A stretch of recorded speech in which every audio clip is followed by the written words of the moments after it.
Welcome to the Work is Weird Now podcast. Whether you're nearing retirement, entering the workforce for the first time, or caught somewhere in the confusing muddle in the middle, you're likely sensing it and you're probably living it. We know we are, and we want to know why. Listen in as we interview experts and everyday people like you to find out how best to navigate the ever-growing weirdness of work in the modern age. Hi everyone, we're very excited to have Holly Hobbs with us today. We've been chasing her a bit on LinkedIn. I was very eager to have her on. She is founder and CEO of Apprentivia.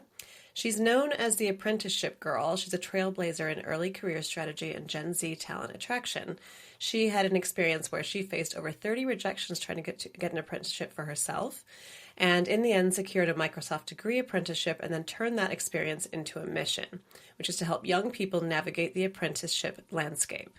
She founded Apprentivia, an employer branding agency, in order to connect companies like British Gas, BT Group, and Volkswagen Group with Gen Z talent through TikTok marketing. Holly's campaigns regularly generate over 449,000 organic views per client, and she's built a TikTok community of more than 44,000 aspiring apprentices. She's also authored 2 apprenticeship application guides and was featured live on Good Morning Britain during A-Level Results Day 2024. Welcome, Holly. It's so great to have you here. Thank you so much for having me. Buzzing to be here. But we're buzzing too, honestly, we're buzzing too. So we start all of our podcasts with a question. And what is your weird work moment of the week? And Alice, you can go first this week. Sure. Those of you who listened to the episode with Toby Crosby, who talked a lot about fatherhood, will know that he discussed something that I actually have a lot of personal experience with, but have never actually heard articulated before, which is that when you are a parent and you have young children at home, especially kids who are going to nursery, they get sick, and obviously you have to take time off to deal with them being sick. But not only that, but they get you sick. So it's like living with a petri dish, and you basically get every bug, and it really does affect your work. And what was interesting about this week is that I went to Brixton Academy on Saturday night to a Flaming Lips concert. And the lead singer, who is, I think, in his 60s maybe, but has very young children at home, got up on stage, and you could tell right away that his voice was scratchy. And he was like, "I'm so sorry. My kids brought home some bug and it's affected me, and now I'm sick." And so he's up on stage in Brixton Academy. Even rock stars have this problem. So I just thought that was funny. How about you, Dan? Well, that he is technically in work, isn't he? So he's a live Exactly. concert. Yeah, hilarious. I mean, I can vouch for this household has been pretty sick in the past 10 days. It's not been really? great. Yeah, grim, but we are through it, and I'm sure another cold will arrive soon. So my weird work moment is etiquette on company chat, so Microsoft Teams, whatever. This is not us being aligned with Teams, but the chat channels. And I had an instance where somebody put a string of question marks, and I was like, that's not okay to do that. That's like passive aggressive / just aggressive. And in the past year I've been like, there's been other moments like people vaping on calls, and like you think, is this like what's the etiquette now with virtual forums for work? And people is this too normal, comfortable, or is it weird? Like I actually asked the question of myself. I'm like, am I missing something now? But it made me reflect on the past few years of virtual. Interesting. Teams feels a bit too much like it's getting like WhatsApp now for work, isn't it? There's a very blurry line. It's the FaceTiming, the texting with the question marks. Oh gosh. Yeah. I was on actually mat leave sort of 18 months ago, and my friend voice noted me, and her Teams went off in the background, and she was like, "I bet you haven't wanted to hear that for a long time." And that noise just giving you like PTSD. Oh gosh. I was like, turn it off, mute it. Anyway, Holly, what is your weird work moment of the week? So mine is very different this week, actually. So it's weird for me because it's very different, but for most people, hopefully it's not weird. So this week I decided on Wednesday to take half a day off and go to the beach with my friends on a working day. I've never, ever have done that. I never do something like that. I'm a bit of a workaholic, so focused in the week. It almost feels criminal for me, actually, to take time off in the week. So that was a very weird moment for me. But I must say, such a good moment, and actually one that's really benefited me this week, and I needed it. So I'm really happy for that. Love that. We've actually had a few coaches on the podcast who talk about the unpicking, the giving yourself permission to do stuff during the normal working day. When you're a founder of a business and things like that, almost the 9 to 5's just, gone, isn't it? So taking that time actually does you a world of good, even though it feels like you're really doing something wrong. I know it does. And also, do you know what? I realised as well, if you give yourself a cut-off point where it's like, right, 2 o'clock or 1 o'clock, I've got to be finished, like I've actually got to be finished because I've got to leave, then all of a sudden you wake up a bit earlier and you get all your work done in those hours before that would have probably taken you the whole day before that. It's really interesting. It's good when you give yourself a condensed period to be productive, just like smash it out. Brilliant. That's a great weird work moment. So one more question for you is, are you where you thought you'd be in your career right now? Oh, I think no, I'm not. But for a good reason. So I started my career off at Tesco's and then realised I didn't want to go to uni, wanted to do an apprenticeship. When I chose that, I was like, oh, it'll be easy. Apprenticeships are easy to get into. And then faced over 30 rejections before I got into that apprenticeship and had a really great time there. Started to document my journey and realised that loads of other people across the UK feel the same way. They don't always want to go to university. They struggle to get into apprenticeships. And so all of a sudden I was in this apprenticeship thinking, I have so much knowledge that I want to share and I need to be sharing it because I need to help other people not go through what I've just been through. And so all of a sudden I had this other purpose attached to my journey, and I started my business off the back of that, trying to help other young people. And then that just grew and grew and grew and evolved from there. And I realised actually there's another purpose that I want to help young people with, and that's also understanding the world of work. And what I was doing to help that was then creating video content. So it just my purpose kept evolving, and I kept seeing new things that I could help employers with, young people with. And so when I first started out in my career, I knew I wanted to be entrepreneurial. I knew I wanted to do something to help people, but I never knew it would be like it is now. I never knew I'd be where I am today because it just kept evolving. So yeah, definitely not where I thought I would be right now, but I always thought I would be doing something entrepreneurial. So it's twofold. I think one of the things that would help me, if you don't mind, because I think apprenticeship is a model that people are very familiar with in the UK, but isn't necessarily a model that we see in other countries. Can you just explain to me what it is and how it works and what that relationship is like with the company and how long it tends to go and what the expectations are on both sides? Yeah, of course. So an apprenticeship is essentially where there are 3 parties involved. One, an employer. So that's the employer that's paying the apprentice wage. They're working there, they're getting their work experience.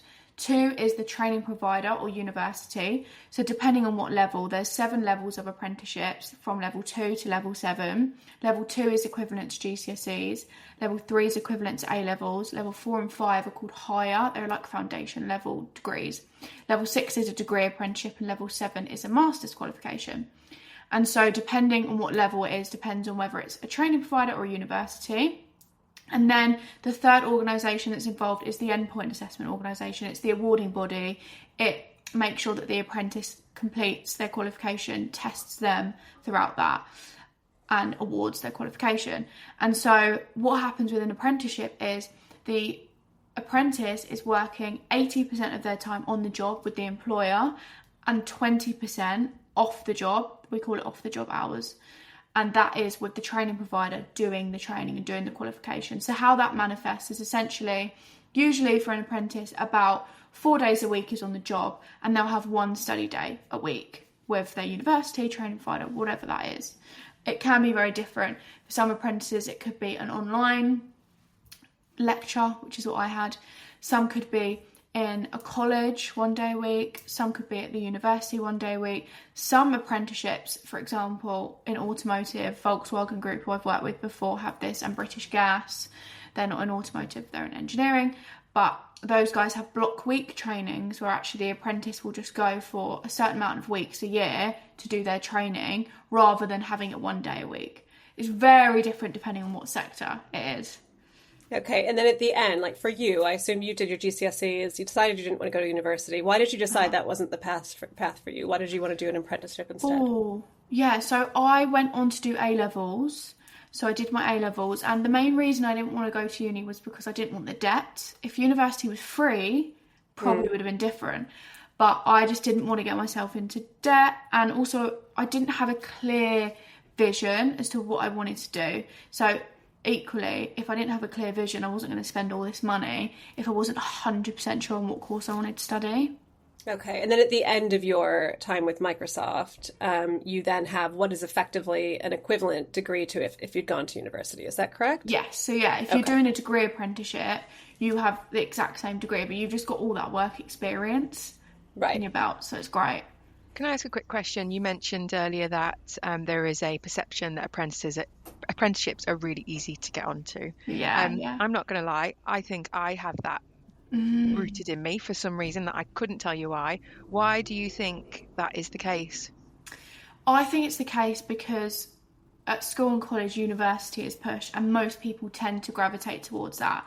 So when young people are at school or college, or parents or whatever, they're seeing that, so they're saying, okay, there's only like 2 other people in the class, for example, that is going down the apprenticeship pathway. So this is the case for a lot of other people in schools, in parents' network and things like that. So it's like, well, obviously in their head, because that's their sphere of knowledge, a lot of people's perceptions are, well, it's going to be easy then because most people go to university. That's what everyone hears nationally as well. So that is why most people think that, because university is the preferred pathway for a lot of people. Yeah, I think that's actually right. It's the alternative for people who maybe it's wrongfully perceived that can't go to uni rather than don't want to. I think it's that shift. So that's, and I hope people listening will maybe think about what their perception is, because I think now the options on the table are so much vaster than just the university route, because I hear from so many people uni equals debt, and is it actually worth it? And that's what we're exploring here, and the amazing work that you do is shining the light on what is possible for apprenticeships. Okay. Yeah, and I think I sent you I'm constantly sending poor Dan like pictures of statistics and graphs and things like that. But yesterday, the one that I sent her was in the Atlantic, and it references the US, but it basically shows the new grad gap. So the number of young people who are coming out of university and can't find employment. I think we all know there's a number of things that are affecting that, right? So there's not so many entry-level positions, things like that. But also, I think there's some big questions around whether or not university education is just being sort of undervalued, maybe because so many people go or whatever it is. And obviously, once you're in a kind of situation where you've got a lot of debt, that becomes quite a risky position to be in. So are you I assume you're quite a big advocate for apprenticeships versus university. Would you say that's true? Yeah, 100%. Yeah. I think as well, the education system is quite outdated for what young people are facing today, and the ever-changing trends in different sectors and AI and things like that as well. So for me, it's not just about the debt, it's also about, I actually want to learn what's actually going on in the world current and the real life things, and how to tackle that in real life, and learn from the people that are doing the do and not always just talking the talk, if that makes sense. Obviously there are lecturers out there that have worked in the sector and are doing the do as well, I'm not saying that, but it's not the same for all universities. So yeah. And that goes back to, I think, to mainstream around GCSEs. We had another guest on saying, his son's doing bloody algebra, n equals whatever, when actually he needs to understand a bit more about financial planning, how to budget. Is he going to really need to understand mortgages at some point in his life? Like these real practical skills, rather than a suite of GCSEs that fit the mainstream process but are potentially not fitted the right mold. Like if you want to go and be a mathematician or something, yeah, great, follow that path, but does it need to go on for so long? I don't know, I'm here to be challenged, but you're saying like people are leaving going, I'm missing some life skills Yeah. here that are going to impact me pretty quickly after leaving whatever level of education comes first. Yeah, exactly. And with apprenticeships, you are also not being just left out in the open after you've got your qualification, because you've already got the job as well. So I see, and I've spoken to a lot of graduates. I was doing some street interviews actually a couple of weeks ago, just randomly in London, asking people. And even the people on the streets are telling me this, that they've done a university degree. They've graduated and then it's like, boom, they haven't got a job, or they're having to go for an entry-level job and they've just spent all this money educating themselves. So there's that to it as well. So what is it that's in your mind broken with the connection between apprenticeships and young people and companies that you are trying to fix? Okay. So firstly, it's how young people don't understand what's inside of jobs. So there's loads of words that'll be thrown around like consulting, accounting, but what does that actually mean? In school, we know exactly what a teacher does because they're right there. We probably know what a vet does if our parents have got pets, a doctor because we've been to the doctor. Those professions we can conceptualise in our brain, but others we can't. And I heard a lot of companies say, we want to attract more young people from different backgrounds, but then they weren't educating these young people on the route, or they weren't creating some sort of content that actually resonated with them because they didn't know how to do it and how algorithms work and things like that. And it's all great putting information out there to try and get rid of misconceptions or educate people, but at the end of the day, if you don't know how the algorithms work, you don't know what hooks are like and how to actually get a viral video, then you're never going to reach the young people that you want to reach, especially on social media, obviously. So that's the piece I was trying to bring in, is that marketing piece, is that understanding of these platforms and how young people think, and bridge that gap between these employers that they can also understand it. So what are Gen Z's beliefs about work? Oh, okay. So, great question.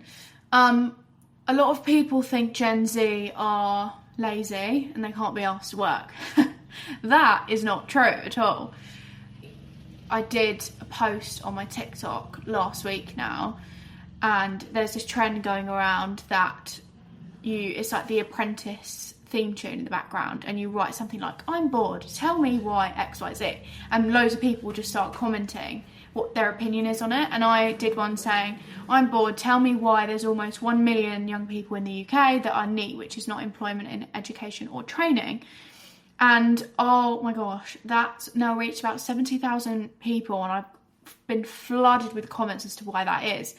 And the comments are basically saying young people aren't lazy, but they've been faced with a cost of living crisis, a pandemic, political issues, where actually it's making them feel as though, is this a safe environment and a safe place to build a future in? And so there's all these other things that are happening, as well as social media and what's been portrayed as a successful life on there. And so Gen Z are actually really keen to work. That was a key theme that I see amongst young people that was on that post. They want a job so badly, but one, they can't find the jobs either in their local area. Two, they keep getting rejected because they don't have the experience that the employers are telling young people that they need. And three, they keep getting rejected because they just are rejected because they don't have those skills and how to apply for the job. So they are really hungry to get a job, to get that experience.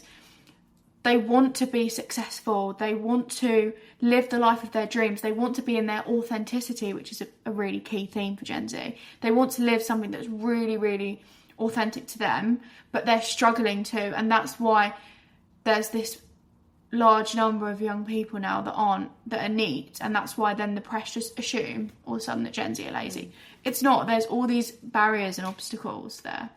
That stat when we had our discovery call made me so sad, and I still I can almost feel a lump in my throat just to think that there's that many people that are not working or in education, I know. or Crazy. it's really, really scary. I suppose I want to get into the whole trust around brands. Like, we're marketers, and brand is our professions, and we know that people don't trust brands, they trust people. So that's why definitely marketing and comm strategies are shifting. You have to have brand profiles, yes, but it's all about people connecting with people, so people producing employee generated content and all of that stuff. And we'll really get into that in a moment, because I think your positioning is perfect around how to talk to this cohort, this of people. But what then are Gen Z's workplace expectations? Oh, okay. So a lot of people think their workplace expectations are a pool table and pizzas on a Friday night. But that's not the case at all. Their workplace expectations is to have some kind of purpose behind their work. So why am I actually doing this? What's the purpose? What is my impact in the organisation? To have an idea of their remuneration. So how much are they going to be paid, and what does that progression look like actually as well? What does progression look like in terms of payment, and also the role? So it's purpose, it's progression, it's getting remunerated. The key main three things that Gen Z want from the workplace. They want to feel like they're accepted as well, that they can be their authentic self, they can show up as who they are at work and be accepted for that, and not have to fit into some kind of mould. They also want to know that the company that they're working for is also making a great impact on the world and their environment as well, and that they've got some sort of social responsibility in there as well. And then I'd say the last two things are community, really important as well. They also want to have that element of community that's not just online, because there's this sense of false community amongst our generation because of social media, and actually that can make us feel quite lonely sometimes, and that connection in person is really important to us. And then I'd lastly say mental health and support around that, and not, as I said before about the whole laziness piece, I think this often gets confused with the whole mental health thing. Gen Z want to be able to have a work-life balance. They want to be able to, as I said, live a life that's authentic to them and enjoy their lives. And for our generation, work isn't the be-all and end-all. Yes, we want to make an impact. We want to earn money. We want to do well in our careers, but it's not something that we want to be doing for 20 years at one company for our whole lives. And so we want to make sure that there is flexibility there. There's some sort of balance, and that our mental health will be considered. It's interesting because when we started this, you obviously talked about wanting to take a Wednesday afternoon off to go to the beach, and that you're actually quite a workaholic. And the first thing I thought was, it's so funny because already what I hear people say about Gen Z is not true, because here we have somebody who is actually feeling a bit like taking a break maybe isn't the best thing. But yeah, I always say that I'm literally like the antithesis of what the press portray Gen Z as. I'm literally completely different. I am working all the time. I struggle to take time off. I'm actually having to learn that time off is good. I need to take it for my mental well-being, and I think I need to be shouting about that more really, and how I'm actually the antithesis to it, and showing people that this isn't what our generation is like. We really do want to work, we really want to make impact, and we're working on it, and we're putting our all into work. Yeah, and I mean, obviously, there's always a danger of kind of tarring everybody with the same brush, too. Obviously, there's a lot of variety among people who are of that generation. But just to sort of feed into the stereotype for one more second, I just have one more question about something that I hear about Gen Z a lot, which is that there seems to be an expectation of progression that is maybe faster than what previous generations went through. What are your thoughts on that? Yeah, such a good question. I think social media is a big part to play with this, because on social media the rhetoric is, I'm 19-year-old millionaire entrepreneur.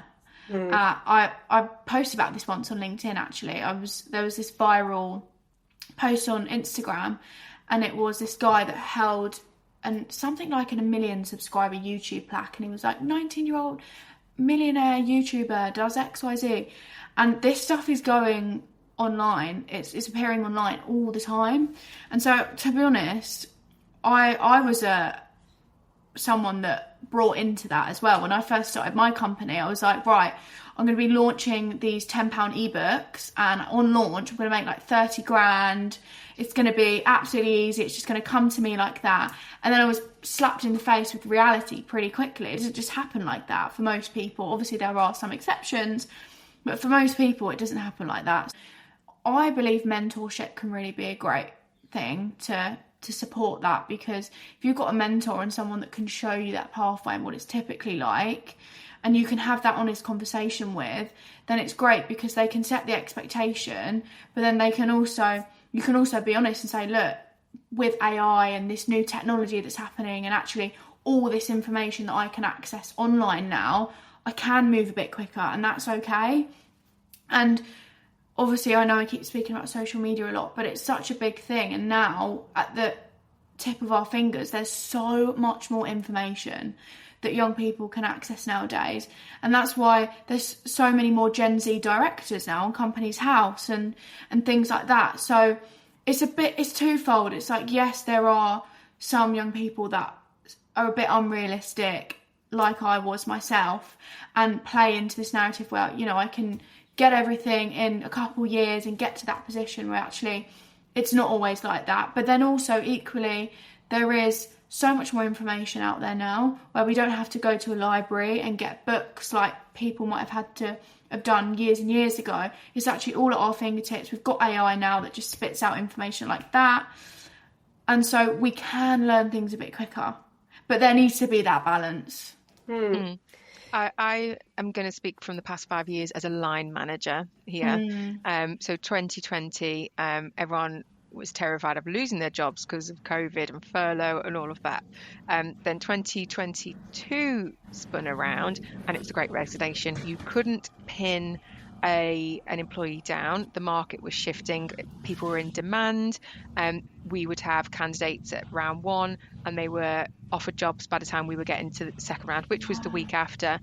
Grads were coming out of uni, and this is in the marketing world, like, I don't want to use the word demanding, but their salary expectations were 40k baseline, and it was nuts, absolutely nuts. And then it's almost gone full circle again another couple of years, where roles are very square peg, square hole. Like, there's no room for maneuver. It was, you know, looking around in the job landscape, it was, you can find the person who has everything you want, rather than 80-20 and a bit moldable. So it's gone absolutely crazy, and now we're in 2025, just checking. But we've got AI now coming along, and it's like, right, it's going to delete all the jobs, and it's the strangest landscape. But in that time, for me, that's been such an unbelievable roller coaster of just jobs. In that time, I have hired an apprentice through an apprenticeship scheme, which was amazing.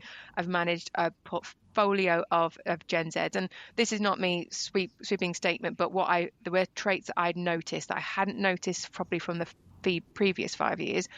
Very boundaried around their time of work, which took me by surprise. But I was also like, hey, I'm classic millennial. My manager asked me to jump how bloody high, and how high could I go, and I'm unpicking that, because that's how I was brought up, like through work. And whereas this it's different. Like, Gen Zs on the whole have been very boundaried with time, and I was been like, okay, like, respect to you for that, almost, and being like, hey, but they're getting the job done, of course, is a part of that. I was going somewhere with this. I think it's more along the lines of how quickly things are changing, and that demand for high salaries with zero experience, bonkers. But now there's obviously lots of different alternative routes coming through for people. Hopefully that makes sense. I just felt, as you were talking, I felt so many links back to my experience as a manager in the past 5 years, and seeing it happening. But the pandemic has had a lasting impact, and now I think the AI revolution just feels like it's almost been tinkering away in the background, and the past 6 months it's just gone boom. What do you think that means for apprenticeship level roles? I think that means new apprenticeships coming out. There needs to be some sort of new standards come out around AI to teach young people. I think it means even like boot camps, skills boot camps around this, more integration of AI into existing standards as well. As I've been in some conversations about that, to really get these people used to it and using it in their day-to-day jobs, because otherwise they're just going to lose touch of it and not understand it, and that's not what we need. Yeah, I just want to go back to the NEET thing, because I think that is those figures are really alarming, and I think we can all recognize why young people might be feeling a bit hopeless about the job market. And I've mentioned on this podcast before, I've got a 13-year-old daughter who's kind of like, why bother? Like, there aren't going to be any jobs for me in the future, and so what am I even doing all this for? That kind of thing. And it's a really difficult narrative to combat, because there are valid points there, right? There are valid points, valid concerns. We're about to face a real big shift in the number of jobs available, and certainly jobs for kind of lower skilled early market kind of candidates coming in. And I guess how do we start to reignite some of that hope? What do we need? What do companies need to be sort of saying to that age group? And what do you think they need to hear from organizations and from job providers that will help them to feel like they still have agency and engagement within the wider workforce? Yeah, I think there's only so much of it that comes on to an employer's responsibility, really. And there's obviously, I think the whole piece really stems down from when someone's at school, and I feel like there needs to be self-confidence lessons and self-belief and things like that, really embedding mindset into the curriculum, because at the end of the day, that's what's going to get someone through tough times. But from an employment perspective, employers, the main thing that I've said in my own content off the back of getting all this feedback from young people is that if they aren't expecting someone to have work experience, to be so vocal about that and actually follow through with it, and speak about examples in your current organisation where someone started off with no work experience. Because from what I've seen, a lot of people don't have hope at the minute that there's any employers out there that aren't looking for some sort of work experience. I even saw comments from people saying they couldn't even get into their local Sainsbury's or local supermarkets that have typically been that place for these people that are at school to go and get their first jobs. So being really vocal about that is super important. And then also giving young people application tips is what needs to happen. And by application tips, I don't mean make sure you're sat in a quiet room for the interview, or drink water, or you can bring notes in. Those are things that people hear all the time, but they're not actually actionable or helpful. And so they need real tips along the lines of what can I speak about if I don't have any work experience? What are those examples? Or where can I go to research your company? What are the type of things that I should be researching?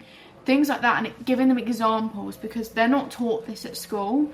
So those are the main two things that are going to really help young people to get into jobs, because at the end of the day, as I said, not everything is the employer's responsibility, and sometimes I'm just really conscious of making employers feel like they need to be doing all this stuff, and but it's not always their responsibility, obviously.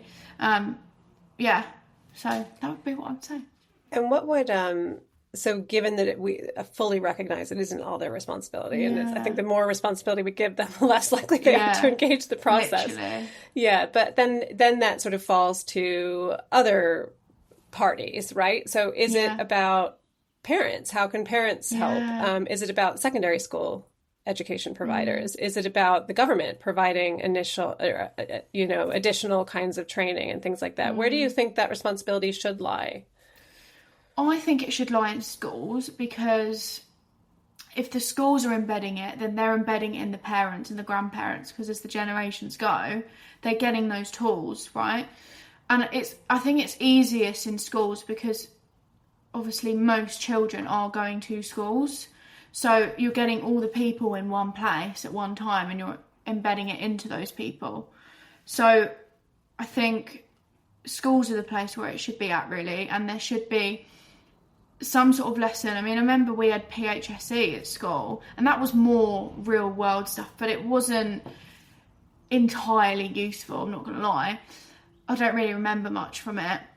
So there needs to be some sort of curriculum or lesson around mindset. I just believe it so much. Mindset is really the thing that I think would help young people get out of places that they're not happy with, because if they've got that ingrained self-confidence and self-belief, they're going to be able to think to themselves, I can do this.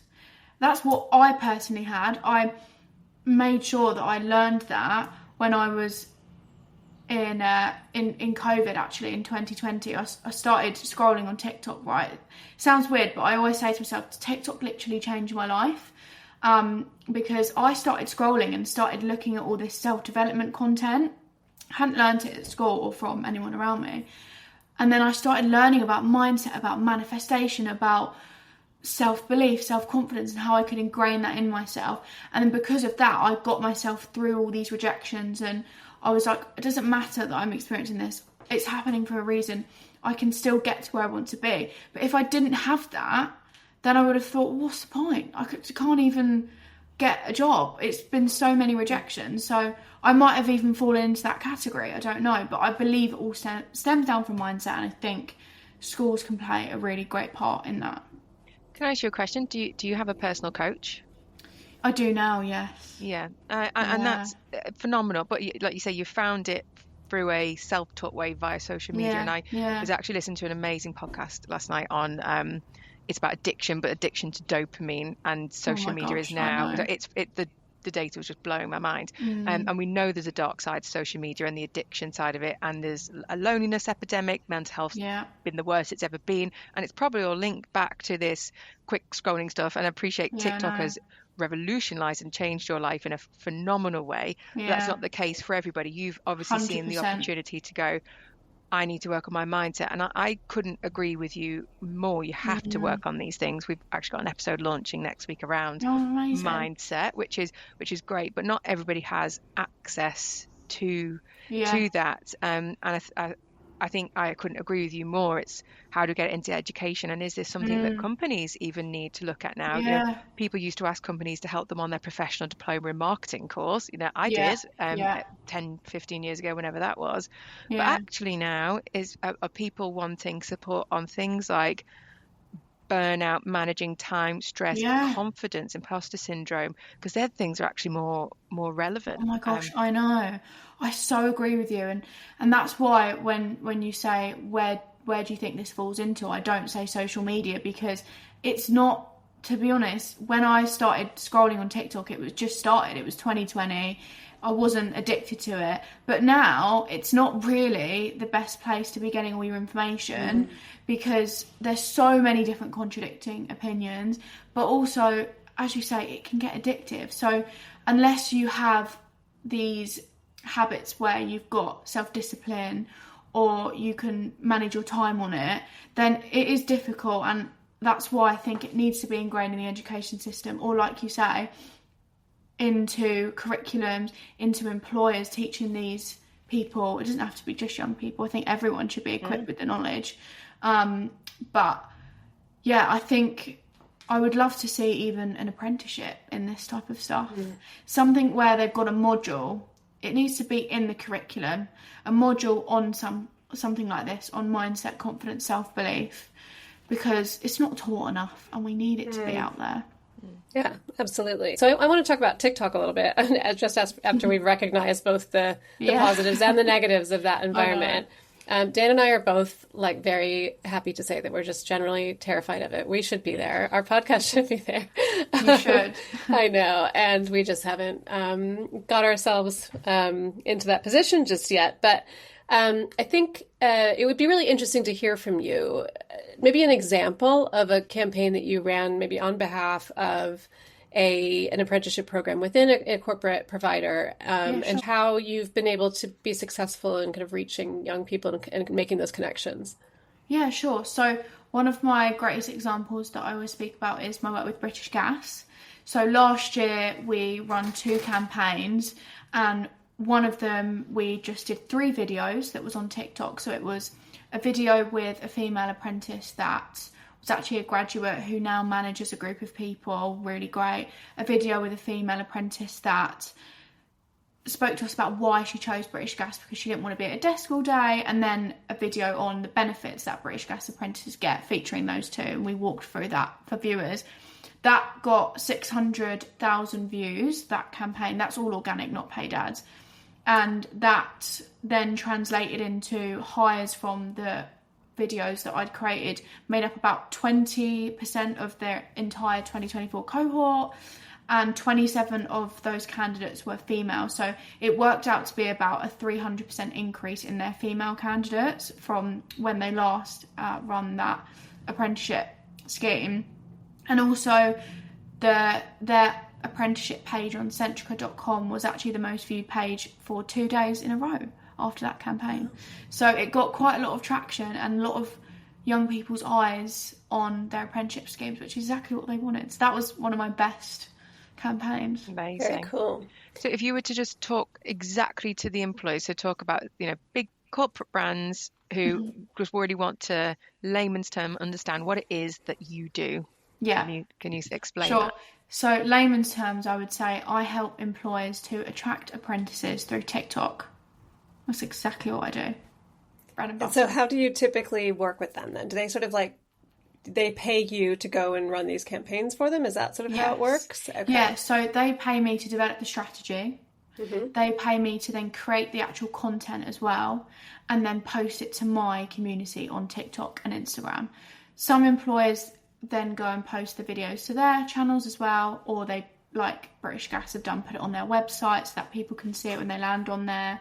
But mainly it's tapping into my community through the content that I make for them. Okay, and then how have you, obviously you are a CEO in your own right, and you're how old? 22. 22, sorry. I don't normally ask that question, but I figured that's all right. Since you're so young.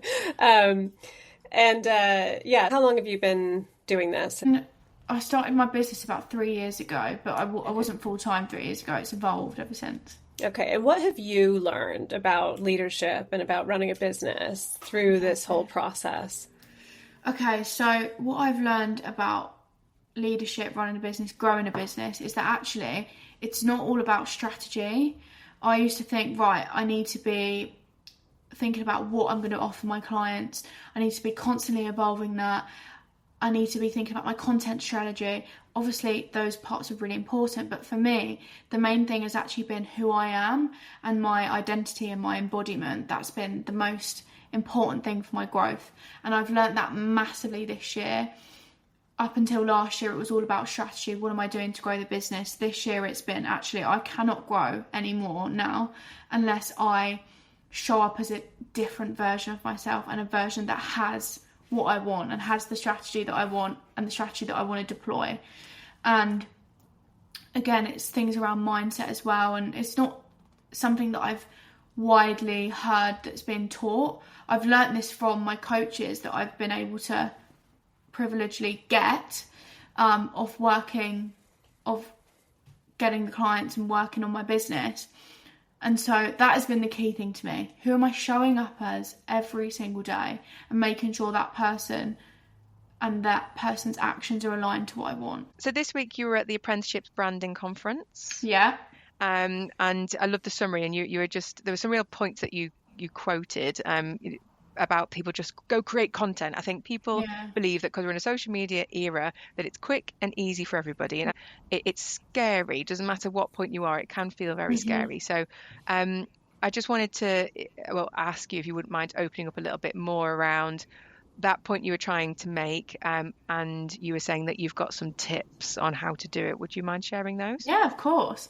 So the point I was trying to make was, at conferences now I hear a lot of the best way to attract talent is through your current employees, which is so good. So get them to create content for you, get them to be pumping it out on your social media pages. But actually, I think a lot of people don't realise the time, effort and energy that goes into that. As a content creator myself, it's not something that's easy to do. It's literally a full-time job in itself, firstly, But also, like you say, there's so many barriers to it. There's fear of being seen, putting your opinions out there. It can be quite daunting. And there's certain skills that you have to learn, editing, even creating the content in itself. And it seems easy on social media. It seems like people are just pumping it out all the time, but it's not. It's a skill that has to be learned. It takes time, energy and effort, as I said. So the main thing that I say to organisations is that you have to develop some sort of program to actually teach these people what it is, how to do it, but also build out a program in terms of structure as well, and to set expectations. So make sure you're getting this consent from these employees, and you're getting buy-in as to why it's actually beneficial for them as well. So it's not just about your brand, actually it's teaching them these skills for life. And also it's helping build their own personal brand, which is really attractive in today's day and age. So building out a program that sets expectations around how much content that they're going to be asked to create, and making sure that's quite low, so you've got more people creating little bits of content, so that you're obviously getting the diverse people on your page, but also you're not expecting someone that's in a full-time job that's also studying on the side to then be creating all this content for you. So yeah, those are my main points. And it's almost like creating your own framework, really. Your own framework for actually telling these people how to create this content, and your own educational system. Yeah, thank you. Yeah. So this is a big question, but I'm just conscious of time and want to make sure that we ask the big questions in closing. But if you had a magic wand and you could wave it and make the world of work better for the next generation that's coming up, what would you address first and second? This is such a good point. Oh my gosh. Take a minute, it's fine. No rush. A wand where I could make the world of work better for the next generation coming in. Is that what you said? Yeah. For the alphas. Yeah, where would you focus? Where would you focus first? I just genuinely think that my focus always reverts back to mindset. And I genuinely believe that if we could equip more people with self-belief and self-confidence, then a lot of problems would be solved. So, you know, there's things like tell people how to get jobs, all this other stuff that I've said. And I don't know, there could be like waving a magic wand, developing a new organisation where it's one-to-one mentoring or something like that. But I think deep down, like it's difficult to fix so many different problems and so many different people's problems as well. So there's multiple magic wands that I'd want to wave, but I think deep down then, I think the root of problems is this mindset and the headspace that people are in, because you attract what you believe deep down in yourself. You attract what you embody. You attract who you are. And so if you can change what's deep down in you, then I think your external I know your external changes, and you start to attract more opportunities. People say that talent is everywhere, opportunity is not. I disagree with that. I think talent is everywhere, opportunity is everywhere, but access to the opportunity and the belief system is what's not. Well, there's so much opportunity, but actually people's circumstances, people's support network, what's their mental health, their mindset causes them to not be able to access that opportunity. And I believe if we embed these key learnings around mindset into young people, then they're going to be much better equipped to go into the world of work and live the life that they want. You know, that is such a hopeful and positive answer, because, you know, just as a parent of a 13-year-old, I mean, I think I've talked about this a few times, but obviously it occupies a lot of time in my mind, because I do see it's completely different what they're growing up in and what I did. But I think when I was a very academic person as a student. I was very focused on success from an objective standpoint, right? So achieving the highest grades, getting into the best university, getting the best job. I was quite competitive by nature. And I think what's interesting is when I had children, I thought I would be the same with them, which is probably how I started out. But it's interesting how your perspective evolves, not only because you become a parent and you realize that your children are different from you, but also the world has changed so much. And actually those traditional roots just don't exist anymore, and they're not valued anymore. And I have changed from being somebody who thought, I want my kids to get the best possible education, the best possible grades, and go and achieve the best possible thing, to, if they emerge from this experience with self-esteem and self-belief and resilience, I will be 100% satisfied with that journey. But it's so true, because honestly, the only thing that they can control in this crazy world is their response to it. Literally. Right?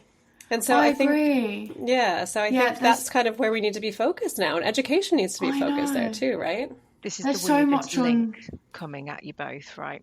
Okay. When you were talking, Holly. We love the weird. The weird, and you're going to be like, really?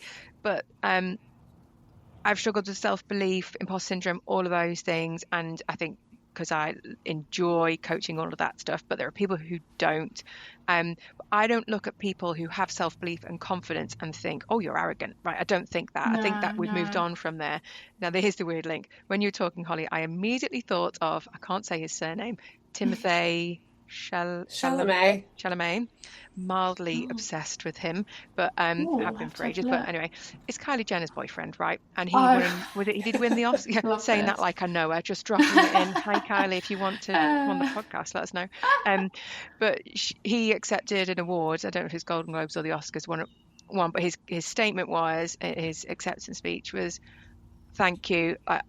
I'm here, and my goal is to be the best, and I know that people don't like to hear people say things like that, but that's why I'm here and I'm showing up." And I didn't think, oh, you're arrogant or anything like that. I was just like, well, I feel like we've gone full circle, where you can strive to be the best in whatever your lane is. Like that's absolutely warranted, you know, whatever that may be. And what I'm really pleased at the end of this now is that I was that person. It was uni or nothing, almost seen as a failure if you didn't get there, blah, blah, blah. And that's come from someone who failed her A-levels and whatever, all that baggage I'm carrying. But now the rise in the perception and change of apprentices and the other routes that are on the table now for my kids, you know, and Alice, what you've just said, it just feels that there's more opportunity out there, and there's hope that we can have a nuanced route for kids that suit them and their future. So I just think, Holly, keep shouting and doing what you're doing, because it's phenomenal work. Thank you. I really appreciate that. Yeah, I guess just to round off, I feel like everything you've just said, absolutely love it. And it made me think about how actually, I think what I'm trying to say is that we should be teaching young people in schools that they should have an internal locus of control. That's what I think. Excellent. And like you say, you can't control the outside world. And a lot of people think the right type of politics or the right political leader is the answer, but you can't control that. You can only control what's inside of you and what you think and what you attract. And I think that's the missing puzzle piece. Well said. How can people find out more about you, Holly, or get in touch? Oh, yeah, get in touch or find out more about me on LinkedIn, Holly Hobbs. You can also look at my TikTok. It's at How to Get an Apprenticeship. Same on Instagram if you want an apprenticeship.